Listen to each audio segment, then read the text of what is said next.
আমার নবীজি বলেছেন, যে পুরুষটা তার স্ত্রীর কাছে ভালো সেই বান্দা আল্লাহর কাছে ভালো, যে মহিলাটা তার স্বামীর কাছে ভালো সেই বান্দি আল্লাহর কাছে ভালো। যেরকম সুবহানাল্লাহ। আপনি শুধু এই হাদিসের শুধু ব্যাখ্যা করবেন, এই জায়গায় পৃথিবীর সমস্ত সুখ শান্তি এখানেই রয়ে গেছে। যেরকম সুবহানাল্লাহ। বিয়ের মধ্যে রাহমাত মাওয়াদ্দাহ দুটোই আছে। মাওয়াদ্দাতাও ওয়া রাহমা, স্বামী স্ত্রীর যে মহব্বত, এখানে মহব্বতও আছে, রহমতও আছে।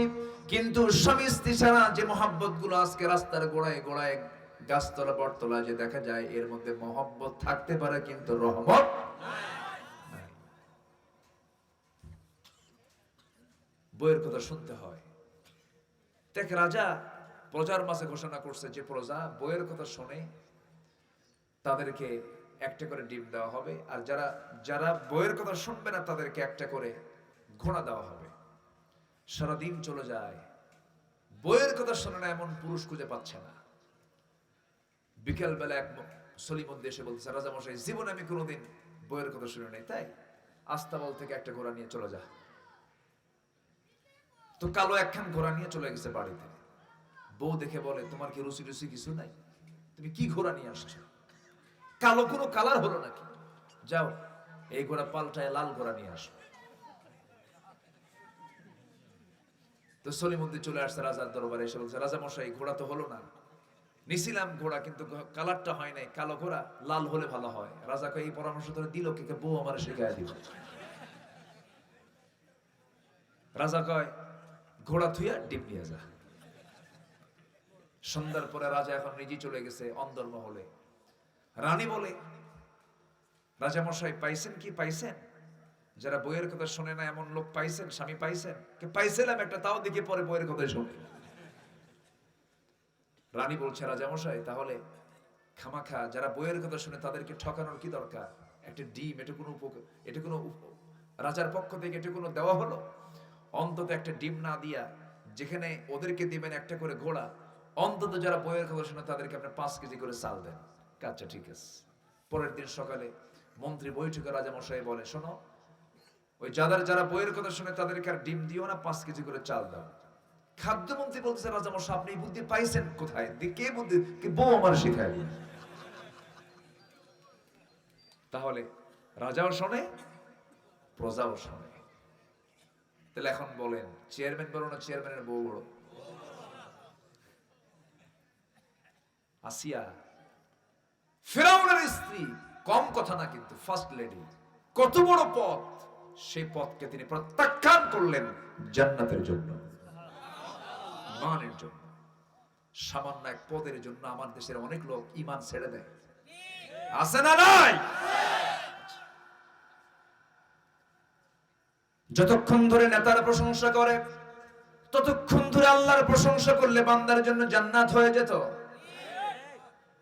সারাদিন নেতার গুণগান গাচ্ছে, কিন্তু এমন নেতা বিড়ি খায়, এমন নেতা নামাজ পড়ে না, এমন নেতা মিথ্যা কথা বলে, এমন নেতা নারী কেলেঙ্কারি নিয়ে চলে, ঠিক কিনা?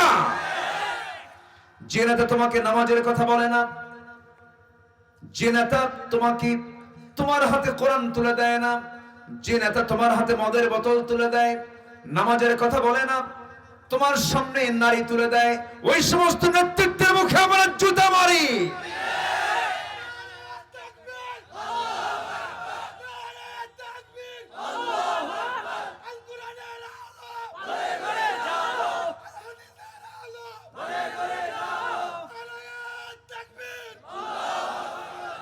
আল্লাহ কবুল করুন, জোরে বলি আমিন। আজকে সৎ নেতৃত্ব যদি আজকে মুসলমানদের মাঝে থাকতো, সৎ নেতৃত্বের সংকট আছে না নাই? সৎ নেতৃত্ব গড়ে উঠবে নামাজ কেন্দ্রিক সমাজ গড়লে, সৎ নেতৃত্ব গড়ে উঠবে সকল প্রকার নেশা মুক্ত নেতৃত্ব গড়ে উঠলে, সৎ নেতৃত্ব গড়ে উঠবে যখন সমাজের নেতৃস্থানীয় ব্যক্তির চেহারার দিকে তাকালে মনে হবে আল্লাহ রাসূলের কথা, সাহাবীদের কথা, ঠিক কিনা? কষ্ট হচ্ছে? আলোচনা চালিয়ে যাই, জোরে বলি ইনশাআল্লাহ। এলাকার নামও তো সুন্দর, করিম, তাই না? করিমগঞ্জ, করিম, আবার ইসলাম পাড়া, ওইদিকে কিশোর।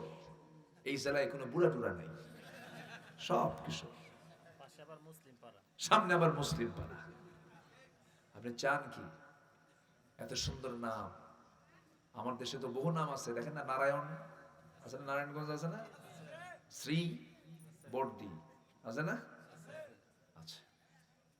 আমার রামপাল, রামপালও আছে, রামপুরও আছে, সাতক্ষীরার কালীগঞ্জ, দেবহাটা, শ্যামনগর, কালী, দেব, শ্যাম সবই আছে। এই দেশে তো বেশি হিন্দু মানুষের বসবাস ছিল আগে, নামগুলো রয়ে গেছে। তবে এলাকার নামগুলো সব ইসলামপন্থী, ইসলামের নাম। বলি আলহামদুলিল্লাহ, জেনে বলি আলহামদুলিল্লাহ। আবার কতগুলো ক্যামেরা তো রেকর্ড করে, কোন দিক দিয়ে কোন পেঁচ লাগে আল্লাহ জানে। আমি কোন ধর্মকে কটাক্ষ করছি না, যার ধর্ম সে পালন করবে, কিন্তু মুসলমানের মুখে থাকবে একটা ধর্মের প্রশংসা, তার নাম হচ্ছে ইসলাম। ঠিক কিনা? ধর্ম যার যার উৎসব সবার, এগুলো ইসলামের কথা নয়, এগুলো হচ্ছে সুবিধাবাদীদের কথা। তাদের কথা? সুবিধাবাদীদের কথা। ধর্ম যার যার, উৎসব সবার না, এটা তা নয়। চাকরি যার যার, বেতন সবার, নাকি হলো? বেতন সবার হবে? চাকরি যার যার, বেতনও তার তার। ধর্ম যার যার, উৎসবও তার তার। যার ধর্ম তার। লাকুম দীনুকুম ওয়ালিয়া দীন। কষ্ট পাচ্ছেন নাকি আপনারা? কোন মহিলার কথা বলছিলাম বলেন তো? আসিয়া আলাইহিস সালাতু ওয়াস সালাম। ফার্স্ট লেডির পথ তিনি ছেড়ে দিলেন, সংসার ছেড়ে দিলেন। তাহলে দেখেন, পারিবারিক বাধা চলে আসলো, রাষ্ট্রীয় বাধা চলে আসলো, ধনাঢ্য শ্রেণীর বাধা চলে আসলো, পরিবার তাকে ছাড়তে হলো। শেষ পর্যন্ত ফেরাউন বলল, আসিয়া তোমাকে 2 টুকরো করে দুনিয়া থেকে বিদায় করে দেব। তাকে ভয় দেখানোর জন্য করা হলো কি, ফেরাউনের একজন দাসী যে ইসলাম কবুল করে নিয়েছিল, তার 2টা হাতের মধ্যে পেরেক ঢুকানো হলো, 2 পায়ের মধ্যে পেরেক ঢুকানো হলো। প্রত্যেকটা অঙ্গকে কেটে কেটে টুকরো টুকরো করে আসিয়ার সামনে দুনিয়া থেকে বিদায় করে দেওয়া হলো। এরপরও বলছে, আসিয়া তুমি কি করবে বলো? আসিয়ার মুখ থেকে একটাই কথা, লা ইলাহা ইল্লাল্লাহ। আরো জোরে, লা ইলাহা লা ইলাহা ইল্লাল্লাহ মুহাম্মাদুর রাসূলুল্লাহ সাল্লাল্লাহু আলাইহি ওয়াসাল্লাম। আসিয়া আলাইহিস সালাতু ওয়াস সালাম শেষ পর্যন্ত কি করলেন? ইমানের পরীক্ষায় তিনি জীবন বাজি রেখে পরীক্ষাগুলো দিতে লাগলেন। শেষ পর্যন্ত পরীক্ষায় তিনি ফেল করলেন না পাস করলেন? ফেল করলেন না পাস করলেন? আল্লাহ রাব্বুল আলামিন বলেছেন, ওয়ালানাবলুওয়ান্নাকুম বিশাইইম মিনাল খাউফি ওয়াল জু'i ওয়া নাকসিম মিনাল আমওয়ালি ওয়াল আনফুসি ওয়াস সামারাত وبشر الصابرين الذين إذا أصابتهم مصيبة قالوا إنا لله وإنا إليه راجعون। جربون الله أكبر। আসিয়া আলাইহিস সালাতু ওয়াস সালাম কে বাদ শেষবারের মতো বলে ফেললো, ফেরাউন, ও আসিয়া এখনো সময় আছে, কি করবে বলো? আসিয়া আলাইহিস সালাতু ওয়াস সালাম সঙ্গে সঙ্গে বলেছেন, আমার স্বামী একটা চূড়ান্ত কথা আপনি শুনেন, আমার প্রতি অত্যাচার যত বাড়বে আমার ঈমান তত মজবুত হয়ে যাবে। জল্লাদ প্রস্তুত করে ফেলা হলো। জল্লাদ সামনে দাঁড়ায় গেল, করাত নিয়া কপালে করাতটা রেখে দিল। এবার জল্লাদ নিজেও বলতেছে, আসিয়া এত বড় সম্মান তুমি ছেড়ে দিয়া তুমি মৃত্যুর দিকে চলে যাচ্ছ, তুমি এখনো সময় আছে, ফিরে আসো। আসিয়া বলছেন, আমাকে তোমরা যা কিছুর লোভ দেখাচ্ছ, কিন্তু আমি সেই লোভী হতে চাই না। আমি আমার নিজের চোখে দেখতে পেতেছি আল্লাহ তাআলা আমাকে জান্নাতের দরজাগুলো দেখায় দিতেছে, নাকের মধ্যে জান্নাতের ঘ্রাণগুলো পাচ্ছি। করাত যখন তার কপালে লেগে দিয়েছে, ফোঁটা ফোঁটা রক্তগুলো গড়ে গড়ে পড়ছে, করাত কাটতেছে, তার মাথা থেকে শুরু করেছে সেই সময় তাফসীরে এসেছে আসিয়া আলাইহিস সালাতু ওয়াস সালাম একটা দোয়া করেছেন, সেই দোয়াটা আল্লাহ তাআলা বড্ড পছন্দ করেছেন। যিনি হলেন তাওরাত কিতাবের অনুসারী, যার নবী হলেন মুসা আলাইহিস সালাতু ওয়াস সালাম, কিন্তু সেই ইমরাত ফিরাউন আসিয়ার দোয়াটা আল্লাহ রাব্বুল আলামিন সূরা তাহরিমের মধ্যে, কোরআনের মধ্যে কোট করে দিয়েছেন। তিনি সুন্দর করে দোয়া করছেন। কি দোয়াটা করছেন? রব্বি বিনিলি ইনদাকা বাইতান ফিল জান্নাহ ওয়া নাজ্জিনি মিন ফিরআউনা ওয়া আমালিহি। আল্লাহ তুমি আমার জন্য বানিয়ে দাও ইনদাকা তোমার কাছে, বাইতান একটা ঘর, ফিল জান্নাহ জান্নাতের মধ্যে। ও আল্লাহ তুমি আমার জন্য অসংখ্য ঘর বরাদ্দ করো না, একটা ঘর শুধু বরাদ্দ করো, সেই ঘরটা হওয়া চাই ইনদাকা তোমার কাছে, মানে তোমার দেওয়ালের সাথেই আমার একটা ছোট্ট ঘর দিয়ে দাও। ওয়ানাজ্জিনি মিন ফিরাউন, এবং ফেরাউন থেকে আমাকে বাঁচাও। ও আমালিহি, তার অকাম থেকে আমাকে তুমি আল্লাহ বাঁচাও, দুষ্কর্ম থেকে বাঁচাও।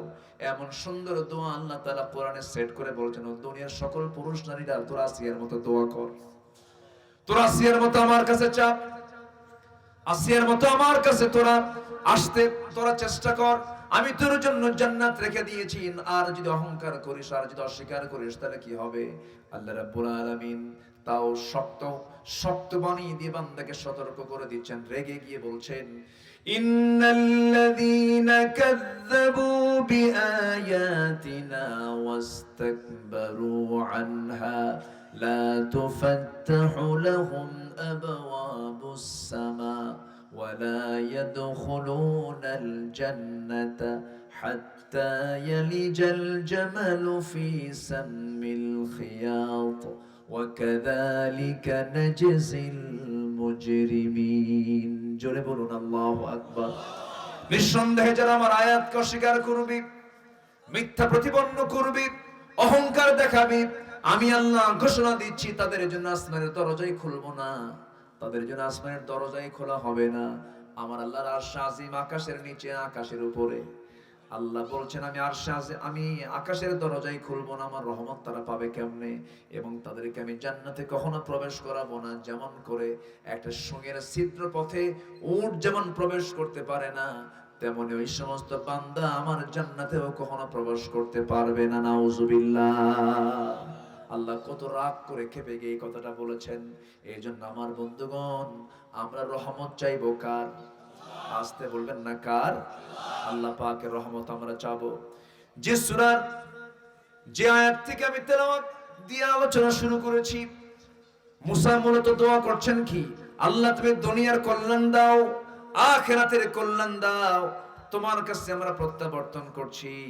এবং তিনি আল্লাহ তাআলা বলছেন আমার শাস্তি যাকে ইচ্ছা তাকে দিয়ে থাকি। এখন দেখেন আল্লাহ তাআলা এখানে আবার কি বলছেন, ক্বালা আযাবি উসিবু বিহি মাইয়াশা মান আশা, আমি যাকে চাই তাকেই শাস্তি দেই। কার কথা? আসতে বলবেন না, কার কথা? এখানে ক্ষমতা প্রকাশ পেয়েছে কার? যাকে ইচ্ছা তাকেই শাস্তি দেই, যাকে ইচ্ছা তাকেই ক্ষমতা দেই, যাকে ইচ্ছা তাকে লাঞ্ছিত করি। আছে না, আছে না, আছে না? ওয়া ইউআযযিবু মান ইয়াশা, আল্লাহ যাকে চান তাকে শাস্তি দেন। ইয়াগফিরু লিমান ইয়াশা, যাকে ইচ্ছা তাকে ক্ষমা করেন। যেরকম সুবহানাল্লাহ। সুপ্রিম পাওয়ারটা কার? আসতে বলবেন না, কার? আল্লাহর। আল্লাহ বলছেন বান্দা, তবে হ্যাঁ এই কথাও সত্য বান্দা, আমার যে দয়া, আমার যে রহমত প্রত্যেক বস্তুর মধ্যে এটা প্রশস্ত হয়ে আছে, ব্যাপ্ত হয়ে আছে। সুতরাং আমি এটা তাদের জন্য নির্ধারণ করব যাদের মধ্যে তিনটা গুণ আছে। আমার রহমতে ধন্য হবে সেই সমস্ত বান্দা যাদের মধ্যে তিনটা গুণ থাকবে। যেরকম সুবহানাল্লাহ। সেই গুণগুলোকে আমরা শুনবো না? জোরে বলি ইনশাআল্লাহ। আর সময় দিবেন আমাকে? সময় দিবেন? আজকে ঘড়ি তো খুব ঘুরতেছে। চালাবো চালাবো আলোচনা চলো। হুজুর মরুক। খুব সুন্দর মানুষ আপনারা, বলি আলহামদুলিল্লাহ। সবাই ফজর পড়বেন না? জি, ফজর যেন কারো কাজা না হয়। জোরে বলি ইনশাআল্লাহ। ফজর পড়বেন কারা কারা? একটা হাত তুলে দেখেন না দেখি। জোরে বলি ইয়া আল্লাহ, আমাদেরকে ফজর, জোহর, আসর, মাগরিব, এশা 5 ওয়াক্ত সালাত আদায় করার তৌফিক তুমি আল্লাহ দিয়ে দাও। জোরে বলি আমিন, আরো জোরে আমিন। তবে আল্লাহ তাআলা বলছেন আমার রহমত ওই সমস্ত বান্দার জন্য যে বান্দাগুলোর মধ্যে তিনটা গুণ থাকবে। আল্লাহ রাব্বুল আলামিন বলছেন ওয়া রাহমাতি ওয়াসিআত কুল্লা শাইইন ফাসাআকতুবুহা লিল্লাযীনা ইয়াত্তাকুন।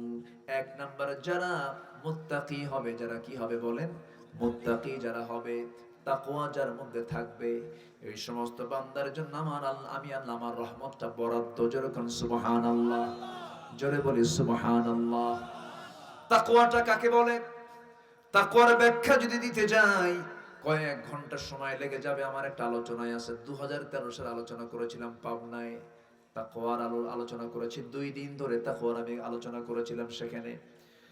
তাকওয়ার ব্যাপারে লম্বা কথা যদি বলতে যাই লম্বা লম্বা সময় লেগে যাবে। শর্ট করে বলছি, তাকওয়া তাকে বলে যে বান্দা সমস্ত হারামকে ছেড়ে দিয়ে হালালকে যে বান্দা গ্রহণ করতে পেরেছে সে হলো মুত্তাকি। জোরে কোন সুবহানাল্লাহ। ওয়াকিয়ুন মানে বেঁচে থাকা, ওয়াকিয়ুন মানে বেঁচে থাকে। যেমন রোজা থাকলে পরে সে মুত্তাকি হতে পারে। লাআল্লাকুম কামা কুতিবা আলাল্লাযীনা মিন ক্বাবলিকুম লাআল্লাকুম তাত্তাকুন। রোজার ফলাফল হলো তুমি মুত্তাকি হয়ে যাবে। রোজাদার কি হয়? মুত্তাকি হয়ে যায়।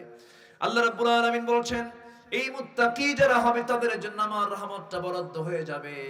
আমি তাকে রহমতে ধন্য করে ফেলবো। আমার বন্ধুগণ, তাকওয়া আমরা যদি তাকওয়ার যদি বাস্তব যদি জীবনটা দেখতে চাই, মুত্তাকি কারা ছিল? সাহাবেদের জীবনগুলো দেখেন, নবীদের জীবনগুলো দেখেন, তাদের আপাদ মস্তক গোটা জীবনটাই ছিল তাকওয়ায় ভরা। জোরে কোন সুবহানাল্লাহ। ওমরের নাম শুনছেন তো সবাই? শুনেন নাই? কে ওমর? কে কয় নাম্বার খলিফা বলেন? বলেন। এটা প্রথম পরিচয় ওনার, তাই না? আমরা মোটামুটি যতটুকু পরিচয় পাই ইসলামের খলিফা 4 জন, এর মধ্যে 2 নম্বর খলিফা কে? এক মাহফিল অনেকদিন আগে বললাম ওমরে ফারুককে চিনেন কে? সামনে থেকে এক ছেলে দাঁড়ায় বলে হুজুর আমি চিনি। কে? আমাদের বাড়ির দোতলায় ভাড়া থাকে। বুঝলেন? ওর যতটুকু এলেম ততটুকু বলে ফেলছে। আমি বললাম তুমি 100 নম্বর পাইছো। সাইয়েদনা ওমর ফারুক রাদিয়াল্লাহু তাআলা আনহু। তাকওয়া কাকে বলে? আল্লাহু আকবার বলেন। আইন সবার জন্য কি সমান। দেখেন মুত্তাকি শাসক হলো কি হয়। জাবালা নামে এক ব্যক্তি, সে কোন একটা দেশের সে রাজা, ওমরা করতে আসছে। ওমরা করতেছে, তওয়াফ করতেছে। এই তওয়াফের মাঝেই ইহরামের কাপড়ের সঙ্গে এক দাস, এক গোলামের পার সঙ্গে প্যাঁচ লেগে তার ইহরামের কাপড়টা শরীর থেকে খুলে যায়। রাগের ঠেলায়, রাজা মানুষ তো, রাজা তো বোঝে নিত, একটু ভাবভুক্ত থাকি, হাত টাকায় দিয়ে হেরামরত অবস্থায় মারছে থাপ্পড়। ওই দাসের গাল বরাবর যখন থাপ্পড় মারছে, দাস গিয়ে সাইয়েদনা ওমরের দরবারে গিয়ে বলছে অমুক ব্যক্তি, সে নাকি অমুক দেশের রাজা, সে আমাকে হেরামরত অবস্থায় থাপ্পড় মারছে। আচ্ছা ঠিক আছে। সাইয়েদনা ওমর ফারুক রাদিয়াল্লাহু আনহু তিনি জানতেন যে সে রাজা, প্রতিবেশী দেশের রাজা, একটা তো সম্পর্ক থাকতেই পারে। তিনি বললেন আপনি নাকি এরকম কোন এক দাসকে আপনি ইহরামত অবস্থায় থাপ্পড় মারছেন। হ্যাঁ থাপ্পড় মেরেছে, এটা তো আপনার বিশাল বড় অপরাধ হয়ে গেছে, সে আমার কাছে বিচার চাইছে, তো আপনাকে তো থাপ্পড় মারা দরকার। এখন কি কথা কি বুঝতেছেন আপনারা? জাবালা বলতেছে একজন সামান্য দাস আমার গালে, আমি দাসের গালে আমি থাপ্পড় মারছি, আর ওকে দিয়ে আমাকে থাপ্পড় মার? হ্যাঁ, যেমন জোরে সে তো অনুভব করেছে তুমি থাপ্পড় দিয়েছো তাকে, যত জোরে তুমি তাকে থাপ্পড় দিয়েছো ওইরকম জোরেই ওই দাস তোমার গাল দিয়ে থাপ্পড় মারবে। কুতিবা আলাইকুমুল কিসাস। আল্লাহু আকবার বলেন। কোনো ক্ষমা নাই। আইন সবার জন্য কি? আইন সবার জন্য কি? সমান। এগুলো হচ্ছে তাকওয়া। ঘোড়া কিনতে গেছেন, কি কিনতে গেছেন? ঘোড়া। ঘোড়াওয়ালার কাছ থেকে টাকা লেনদেন করে ঘোড়া কেনা শেষ। ঘোড়ায় চড়ছেন খলিফা ওমর ফারুক রাদিয়াল্লাহু আনহু, কয়েক মাইল যেতেই ঘোড়ার 4 পায়ে অকেজ বসে গেছে। খলিফা খেপে গিয়ে রেগে গিয়ে ঘোড়াওয়ালাকে বলতেছে ফাইজলিমি করার জায়গা পাও না, না আমার অসল ঘোড়া দিস। ঘোড়াওয়ালা বলতেছে আমিরুল মুমিনিন আল্লাহি, আল্লাহর কসম করে বলি আমি আপনাকে সুস্থ ঘোড়ায় দিয়েছি, আপনার কাছে কি অসুস্থ হয়ে পড়েছে? কেন আমি ঘোড়া নেব না? তুমি আমাকে টাকা ফেরত দাও। ঘোড়াওয়ালা বলতেছেন, না আমি আপনাকে টাকা ফেরত দেবো না, চলুন আমরা আদালতে যাই। কোথায় যাই? সামান্য ঘোড়া বিক্রেতা খলিফা ওমরের বিরুদ্ধে মামলা নিয়ে কোথায় যাচ্ছে? এটা তো আমার দুনিয়াতে সম্ভব নাকি? এখন দুনিয়াতে সম্ভব না, আমার দেশে আরো সম্ভব। চলে গেছে। সাইয়েদনা ওমর ফারুক রাদিয়াল্লাহু তাআলা আনহু ওই ঘোড়াওয়ালার আদালত মামলা যখন সে দিয়ে দিল, খলিফা ওমর ফারুক আদালতে হাজির হলেন। সেই মামলায় যখন তিনি আদালতের ভিতরে ঢুকেছেন, বিচারকের চেয়ারে বসেছিলেন একজন কাজী বিচারক। খলিফা ওমরকে দেখেই তিনি দাঁড়িয়ে গেলেন, বলছেন, আমিরুল মুমিনিন আপনি এই জায়গায় কেন? বিচারের জন্য আসছে। কি? ঘোড়া কিনছি, ওকে যে ঘোড়া দিছে আমি ঘোড়া নেব না, সে ঘোড়া ফেরত নিতে চায় না। খলিফা ওমরের মুখ থেকেও তিনি শুনলেন, ওই ঘোড়াওয়ালার মুখ থেকেও শুনলেন। দুজনের বক্তব্য শোনার পর কাজী বিচারপতি বলছেন, আমিরুল মুমিনিন আমি আপনার কাছে ক্ষমা সুন্দর দৃষ্টি কামনা করছি। আইনটা সবার জন্য সমান, আপনি খলিফা হলে কি হবে? আজকের রায়টা আপনার পক্ষে না গিয়া ঘোড়াওয়ালার পক্ষে চলে যাবে। সাইয়েদনা ওমর ফারুক বলেন, বিচারপতি কেমন করে আপনি আমাকে বুঝাইয়া দেন। এবার তিনি বলছেন, আপনি এখানে বসে যে কথা বলছেন, আমার সঙ্গে যে কথোপকথন হচ্ছে, আপনি এখান থেকে নিরাপদে বাড়ি পর্যন্ত ফিরতে পারবেন তার গ্যারান্টিটা কি বলেন? আপনার তো হায়াত মওতের কোনো কথা বলা যায় না, যে কোনো মুহূর্তে মানুষ অসুস্থ হতেই পারে, আপনি অসুস্থ হয়ে যেতে পারেন। ঘোড়া কিনেছেন, লেনদেন কমপ্লিট হয়ে গেছে, টাকা পয়সার লেনদেন হয়ে গেছে, পণ্য আপনি বুঝে নিয়েছেন, ঘোড়া আপনি কিনে নিয়েছেন, বুঝে নিয়েছেন। আপনার মালিকেরা যাওয়ার পরে সেই ঘোড়া মরলো না অসুস্থ হলো, এর জন্য ঘোড়াওয়ালাকে কখনো দায়ী করা যাবে না। সাইয়েদনা ওমর ফারুক মাথা নিচু করে মুস্কি মুস্কি হাসি মেরে বাসায় ফিরেছেন। পরের দিন মাজলিসে শুরার বৈঠকে সবাইকে ডাক দিয়ে বলছে, শোনো, একজন বিচারপতির খোঁজ পাইছে, সে আমার বিরুদ্ধে রায় দিয়েছে, খুব ভালো কাজ।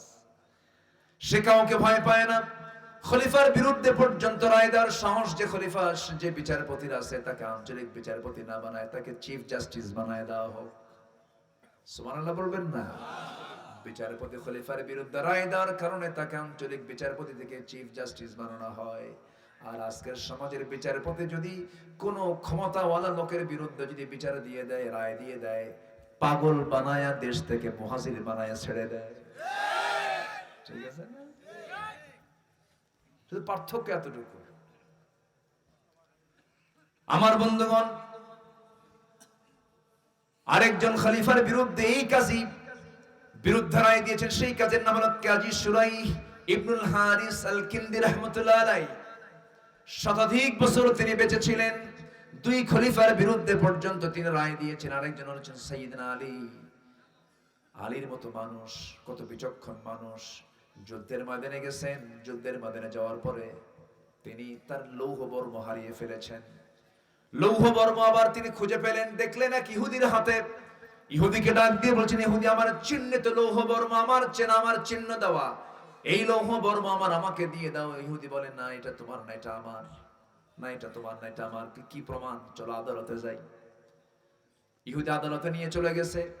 সাইয়েদনা আলীও চলে গিয়েছেন। যাওয়ার পরে এবার বলতেছে, আমিরুল মুমিনিন আপনার যে লৌহ বর্ম, তার প্রমাণ কি? তার সাক্ষী কি? কে সাক্ষী আছে? কে? আমার দুই ছেলে। কে? হাসান হুসাইন। ছেলের সাক্ষী বাবার জন্য আদালত গ্রহণ করতে পারে না। ছেলের সাক্ষী বাবার জন্য আদালত গ্রহণ করতে পারে না। সাইয়েদনা আলী খেপে গিয়ে বললেন, ও বিচারপতি কাজী শুরাইহ, আমার কোন সন্তান দুইটার বিরুদ্ধে তুমি বলতেছো? যে সন্তান দুইটার ব্যাপারে রাসূল বলেছেন আমার হাসান হুসাইন দুইজনই জান্নাতের সর্দার। জোরে কোন সুবহানাল্লাহ। সাইয়্যিদা শাবাবি আহলিল জান্নাহ, সেই হুসাইনের সাক্ষ্য তোমার পছন্দ হবে না কেন? এরপরও তিনি বলছেন, কাজী শুরাইহ বলছেন, না না, বিচারালয়ে বিচারপতি কোন ব্যক্তির প্রভাবে প্রভাবিত হবেন না, সবার জন্য সমান। সন্তানের জন্য বাবার সাক্ষ্য গ্রহণ নয়, বাবার জন্য সন্তানের সাক্ষ্য গ্রহণযোগ্য নয়। চূড়ান্ত রায় দিয়ে দিলেন। সাইয়েদনা আলী আর কোনো কথা বললেন না। এত বিচক্ষণ সাহাবী মাথা নিচু করে চলে আসলেন, কোনো কথা বললেন না। আস্তে করে যখন চলে আসতেছেন, ইহুদিও বের হয়ে আসতেছে। ইহুদির চোখে পানি টলমল করছে, ইহুদি কাঁদতেছে। আর সামনে দাঁড়িয়ে বলতেছে, ইসলাম যত সুমহান, ইসলামের আদালত, ইসলামের বিচার এত সুমহান, এত সুন্দর, সঠিক সুন্দর রায় দিয়েছে, আমি আর কেমন করে ইহুদি থাকি? হাতটা বাড়ায় দিয়ে বলছে, আলী তোমার লৌহ বর্ম নিয়ে যাও, তোমার দিন আমাকে পড়িয়ে দাও। যেরকম সুবহানাল্লাহ। মুসলমানের চরিত্র দেখে বেদিনরা ইসলাম কবুল করেছে। আজকে মুসলমানের সেই চরিত্র কি আছে? বোনকে সম্পত্তি বুঝায় দেয় না। আমার আগের মেহমান আজকের মাহফিলে অনেকক্ষণ ধরে লম্বা কথা বলেছেন, সেই দিকে আমি যাব না। বোনকে সম্পত্তি না দেয়া বোনকে মাঝে মাঝে দাওয়াত খাওয়ায় আর মিষ্টি খাওয়ায়, আছে না? বছরে 2 বার দাওয়াত দিয়া বোনকে ভালো মন্দ কিছু খাওয়া দিয়া একটু পাম্পট্টি দিয়ে বলে, বোন জমি নিও না, অংশ নিলে কিন্তু ধ্বংস হয়। দেখছেন কি ফতুয়া দিল? অংশ নিলে কি হয়? ধ্বংস হয়। এটা কি কোরআন থেকে ওহী না শয়তান থেকে ওহী আসছে? আগের মেহমান যিনি কথা বলেছেন, আমার এরশাদ ভাইয়ের বাসায় বসে বসে শুধু কথা বলি নাই, সবার সঙ্গে আমি ওয়াজ শুনেছি। আমার এক কান ওয়াজের দিকে ছিল। ওনার একটা কথা ভালো লেগেছে, উনি বলেছেন একটা গামছাও যদি বাবা রেখে যায় 5 টুকরা করে সমস্ত ভাইদেরকে বন্টন করে দিবা। লিযযাকারি মিসলু হাযযিল উনসাইন তিলকা হুদুদুল্লাহ। না মানলে আল্লাহর সীমা লঙ্ঘন হয়ে যাবে, তোমাকে জাহান্নাম যেতে হবে। নামাজ কাজে আসবে না, রোজা কাজে আসবে না। এই জন্য ইসলামের যে বিধিবিধান, সেই বিধিবিধান মানার মধ্যে কল্যাণ আছে না নাই বলেন? আছে। আপনি বনের সম্পত্তিতে ধান লাগাবেন, ওই ধান দিয়ে কামাই করবেন, আপনার পেটে একটা অসুখ ধরে যাবে। ওই হারাম আপনি টিকাতে পারবেন না, হারামটা বের হয়ে যাবে। হারাম অর্জিত সম্পদ কখনো টিকসই হয় না, বরকতময় হয় না। যা পাবো আমরা হালাল অর্জন করব। জোরে বলি ইনশাআল্লাহ, আরো জোরে বলি ইনশাআল্লাহ। এই আলীর কথা বলছিলাম, আলী প্রচন্ড মেধাবী ছিলেন। যে আলীর ব্যাপারে কথা বলছিলাম, তাকওয়া কাকে বলে দেখেন। সাইয়েদনা আলী কি তাকওয়া তার মধ্যে ছিল। এরকম প্রচন্ড শীতের ভিতরে রাতের বেলা থরথর করে কাঁপতেছেন ঠান্ডার কারণে। গায়ে কোনো কম্বল নাই, কোনো মোটা কাপড় নাই, কিন্তু রাষ্ট্রের কম্বল পাশে রেখে দেওয়া হয়েছে। কম্বলটা তিনি হাতে দিচ্ছেন না। সবাই বলছে, আলী এতগুলো কম্বল থাকতে খলিফার গায়ে কোনো কম্বল নাই, এটা কি হলো নাকি? আপনি নেন। সাইয়েদনা আলী বলছেন, এই কম্বল তো আমার ব্যক্তিগত কোনো কম্বল নয়, রাষ্ট্রের কম্বল। এই কম্বলের যদি একটা কম্বল আমার অংশ আমি পাবো, কিন্তু এটা ভাগের পরে পাবো, বন্টনের পরে পাবো। আমি যে কম্বলটা এখন গায়ে দিয়ে থাকবো, সেই কম্বলটা আমার ভাগে পড়বে, তার গ্যারান্টি কি? এই জন্য এখন কম্বল না নিয়ে ভাগের পরে কম্বল গায়ে দেব। সুবহানাল্লাহ বলবেন না? এটার নাম তাকওয়া। এটার নাম কি? তাকওয়া। আল্লাহ বলছেন, রহমত আমি তাকেই দেব যার মধ্যে তাকওয়া আছে। হযরত ওমর ফারুক রাদিয়াল্লাহু আনহু রাষ্ট্রের পক্ষ থেকে কিছু মধু পেয়েছেন। কি পেয়েছেন? মধু। মধু হলো সমস্ত রোগের ঔষধ। আল্লাহু আকবার বলেন। একমাত্র মৃত্যু রোগ ছাড়া 2টা ওষুধ আল্লাহ রাসূল শিখিয়ে দিয়েছেন, কোরআন শিখিয়ে দিয়েছে। একটা হলো মধু, আর একটা হলো কালো জিরা, আর একটা হলো আজওয়া খেজুর। আজওয়া খেজুর যদি কেউ খায়, 49টা খেজুর 7টা করে 7 দিন, সকল প্রকার বদনজর থেকে, কুমন্ত্রণা থেকে আল্লাহ তাআলা সেই বান্দাকে রেহাই দিবেন। যেরকম সুবহানাল্লাহ। কালো জিরা এবং মধু যদি কেউ পান করে, কেউ খায়, মৃত্যু রোগ ছাড়া সমস্ত রোগের ওষুধ আল্লাহ রাব্বুল আলামিনের মধ্যে রেখে দিয়েছেন। সেই মধু ওমর ফারুক রাদিয়াল্লাহু তাআলা আনহু রাষ্ট্র থেকে 1 বোতল মধু পেয়েছেন। তার জন্য কিছু বরাদ্দ এবং তার প্রতিবেশীর জন্য কিছু বরাদ্দ। এই প্রতিবেশী সহ তার জন্য 1 বোতল মধু এনে বউকে এনে বলছেন, বউ মধুটা ভাগ করো। মধুটা ভাগ করে সমানভাবে সমস্ত প্রতিবেশীর হাতে হাতে দিয়ে দাও, আমাদের জন্য একটা ভাগ রেখে দিও। বউয়ের হাতে মধুর বোতল দেওয়ার পরপরই জিহ্বায় কামড় মেরে বলছেন, স্ত্রী মন খারাপ করো না, মধুর বোতলটা তুমি আমাকে আবার দিয়ে দাও। তিনি আবার মধুর বোতলটা তার হাত থেকে তার হাতে নিয়ে বলছেন, আমি তোমাকে ভাগ করতে দেব না। প্রতিবেশীর বাড়িতে গিয়ে একজনকে ডাক দিয়ে বলছে, প্রতিবেশী এই যে মধুর বোতল দিয়ে গেলাম, আমরা এই 5-6 জন আছি প্রতিবেশী, সবার জন্য সমান করে করে মধুটা ভাগ করে সবার হাতে হাতে দিয়ে আসো, আমাকে একটা অংশ দিও। সাইয়েদনা ওমর ফারুককে মধুর অংশ যখন দেওয়া হলো, সেই মধুটা নিয়ে এসে বউয়ের সামনে দাঁড়ায় বলছে, বউ আমার এই যে মধু আমাদের অংশ পেয়েছে, নেন। কিন্তু বউয়ের মন খারাপ না ভালো? আস্তে কর। মন খারাপ না ভালো? খারাপ। সঙ্গে সঙ্গে ওমর ফারুক বলছেন, স্ত্রী তুমি আমার প্রতি মনক্ষুণ্ণ হইও না, আল্লাহর কসম তোমাকে সন্দেহ করে তোমার কাছ থেকে আমি মধুর বোতলটা নেই নাই। আমি তোমাকে বিশ্বাস করি, আমার সন্তান লালন পালন করো, আমার খেদমত করো, মনে তুমি ভাগ করলে ভালো কথা, কিন্তু তুমি মধু ভাগ করতে নিয়া যে মধু কিছু অংশ তোমার হাতে লেগে যাবে, সেই হাতে লাগে মধুটা 2 ফোঁটা হোক, 1 ফোঁটা হোক, 3 ফোঁটা হোক, এতটুকু মধু আমাদের কাছে বেশি চলে আসুক এটা চাই নাই মনে করে মধুভাগের দায়িত্ব আমরা না নিয়ে প্রতিবেশীর কাছে দিয়েছি। সুবহানাল্লাহ বলবেন না? এটার নাম হলো তাকওয়া। লিল্লাযীনা ইয়াত্তাকুন, আল্লাহ তাআলা বলছেন আমি তাদের জন্যই রহমতটা প্রশস্ত করে রেখে দিয়েছি, রহমতটা বরাদ্দ রেখেছি যারা মুত্তাকি, যারা তাকওয়া অবলম্বন করবে। সন্তান আপেল খাবে, আপেলের স্তূপ, রাষ্ট্রের আপেল অন্য দেশ থেকে এসেছে নাগরিকের জন্য, সেই বিশাল আপেলের স্তূপ থেকে, কার্টুন থেকে একটা আপেল, ছোট্ট বাচ্চা ওমরের ছেলে ছোট্ট বাচ্চা আপেলটা হাতের মধ্যে নিয়ে কামড় মেরে মুখের মধ্যে ঢুকায় নিয়েছে। সাইয়েদনা ওমর ফারুক করলেন কি, সঙ্গে সঙ্গে নখটা ঢুকায় দিয়ে মুখের ভিতর থেকে সে আপেলটা টান মেরে বের করে বললেন যা মায়ের কাছে যা, মায়ের করে যা। কিছুক্ষণ পর সাইয়েদনা ওমর ফারুক গেছেন স্ত্রীর কাছে, স্ত্রী বলছেন স্বামী আমার, ছোট্ট বাচ্চার মুখ থেকে আপনি আপেলটা টান মেরে রেখে দিয়েছেন, আমরা তো আপেল পাবোই, কি দরকার ছিল বাচ্চাকে কাঁদিয়ে ফেলার জন্য, কি দরকার ছিল আপনি বাচ্চার হাতে আপেল দিয়েছেন, বাচ্চা মুখে আপেল নিয়ে ফেলেছে, কি এমন দরকার ছিল, আপনি তো, আমরা তো আপেল অংশ পাবোই। সাইয়েদনা ওমর ফারুক বলছেন আমার স্ত্রী ভাগ বন্টনের আগে আমার সন্তান আপেলটা হাতে তুলে নিয়েছে, যে আপেলটা সে মুখে নিয়েছে সে আপেলটা আমাদের ভাগে পড়বে তার গ্যারান্টি কি বলো, এই জন্য আমি আপেলটা তার মুখ থেকে বের করে আবার আপেলের জায়গায় রেখে দিয়েছি। সুবহানাল্লাহ বলবেন না? আরো জোরে বলুন সুবহানাল্লাহ। ওমরের ছেলে ঘাস, ওমরের ছেলে একটা ঘোড়া কিনছে, ঘোড়া কিনে ঘাস খাওয়াচ্ছে, সে ঘাসটা হলো রাষ্ট্রের জায়গার, কিসের জায়গা, রাষ্ট্রের জায়গার ঘাস খাওয়ায় ঘোড়া বড় হয়ে গেছে, বিক্রি করতে গেছেন, বিক্রি করি বেশি কিছু টাকা কামাই হয়ে গেছে। ওমরে ফারুক এটা লক্ষ্য করেছিলেন যে ঘাস রাষ্ট্রের আর ঘোড়া হলো আমার ছেলের, ঘোড়া বিক্রি করে আসার পরে বাড়িতে যখন ঢুকেছে ছেলেকে ডাক দিয়ে বলে ঘোড়া কই, বিক্রি করতে গেছিলাম, বিক্রি কত করেছো, কিনছিলা কত দিয়ে, এত দিয়া, অবশিষ্ট যে লাভটা হয়েছে সেই লাভের টাকা রাষ্ট্রের কোষাগারে জমা দে, কারণ ঘাস হলো রাষ্ট্রের। সুবহানাল্লাহ বলবেন না? এটার নাম তাকওয়া। এটার নাম কি? তাকওয়া। এই তাকওয়া যার মধ্যে থাকবে, আজকে যদি ওমরের মতো একটা শাসক যদি আমরা যদি মুসলমানরা পেতাম, লাফাতাহনা আলাইহিম বারাকাতিম মিনাস সামাই ওয়াল আরদ। আল্লাহু আকবার বলেন। এই আয়াতের আলোচনা হয়ে গেছে তাই না? আলহামদুলিল্লাহ, আলহামদুলিল্লাহ বলেন। আর কতক্ষণ কথা বলি বলেন তো, আমার তো আলোচনা আজকে ফুরাচ্ছে না। হ্যাঁ, আরো বলবো? আল্লাহু আকবার, আল্লাহু আকবার। আল্লাহ কবুল করুন, জোরে বলি আমিন। মায়েরা কি মাহফিল আসছে? আছে, মায়েরা আছে, বলি আলহামদুলিল্লাহ। জি, আমি তো খুব খুশি হলাম মারা আছে।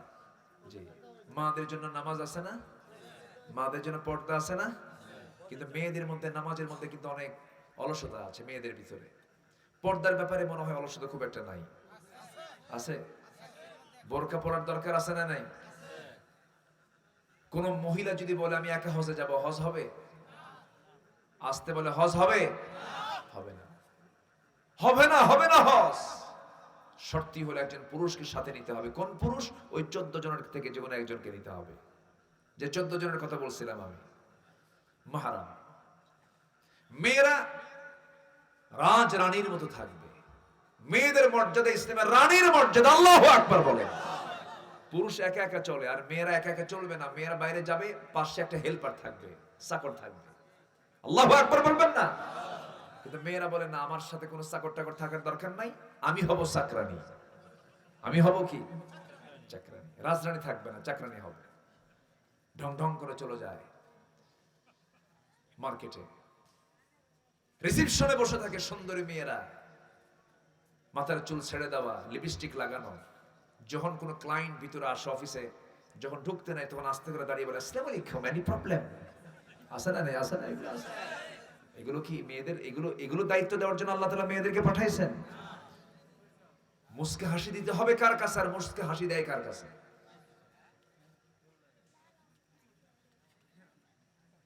স্বামীকে বলে তুমি কি মার্কেট বুঝো? 800 টাকার শাড়ি 2000 দিয়ে নিয়ে আসো, তুমি কি মার্কেট বুঝো? কিছু কসু বুঝো? বুড়া আঙ্গুল দেখায় দেয়। নিজে চলে যায় মার্কেটে ঢং ঢং করে, দোকানদারের সামনে গিয়ে চুল ছেড়ে দিয়ে, ঠোঁটে লিপস্টিক লাগায়, আশকারা মাস্কারা লাগায়া, হাই হিল টাই হিল লাগায়া, ভ্যানিটি একখান ব্যাগ নিয়া, 3 পিস পইরা দোকানদারের সামনে গিয়ে ফাইন করে বলে, ভাইয়া একটা শাড়ি দেখানো যাবে কি? মানে এত সুন্দর মাখরাজ সিফাত, মানে এত সহি বাংলা, দোকানদারের কাম সারা। দোকানদার এখন শাড়ি একখান বের করে নিজের গায়ে লটকায় দিয়ে বলে, আপা এই শাড়ি কিন্তু আপনাকে দারুণ মানাবে। ওটা আরেক বদমাইশ আছে না নয়? এগুলো করা যাবে না। যুবকরা, ওগুলোর পিছনে সময় দিও না। গার্লস স্কুলের সামনে যে ইতিমের মতো বসে থাকার দরকার নাই। এগুলো টাইম লস, এগুলো হচ্ছে লস প্রজেক্ট। কি প্রজেক্ট? Loss project. তুমি এগুলোতে হাত দিও না, এগুলো সময় দিও না, নষ্ট হয়ে যাবে তোমার জীবন। বিয়ে করার প্রয়োজন, বাস সোজা রাস্তায় হাঁটো, সামনের দরজাতে ঢুকো, পিছনের দরজাতে ঢুকো না, সামনের দরজায় যাও। মেয়ের বাবাকে তোমার আব্বা দিয়ে প্রস্তাব দিয়ে ফেলো, বিয়ে শাদী করে ফেলো। নোংরামি, দুষ্টামি আড়ালে, ওয়ালা মুত্তাখিদি আখদান ওয়ালা মুত্তাখিদাতি আখদান, এগুলো করতে যেও না। মাঝখান থেকে তুমি শুধু ওই যে বিভিন্ন রিসোর্টে যাবা, ওখানে গল্প করবা, ঘন্টার পরে ঘন্টা কাটাবা, মাঝখান থেকে ফুসকা ওয়ালা লাভ আর সুরি ফিতা ওয়ালা লাভ, তোমার কোনো লাভ নাই, তোমার লস। এগুলো করা যাবে না। খুশি করতে হবে কাকে? আল্লাহকে। আল্লাহ তুমি সবাইকে মুত্তাকির গুণগুলো অর্জন করার তৌফিক দাও। ওয়ায়ুতুনাজ যাকাত, 3 শ্রেণীর জন্য রহমত। নাম্বার 2 হলো যারা যাকাতটাকে ঠিক মতো আদায় করবে।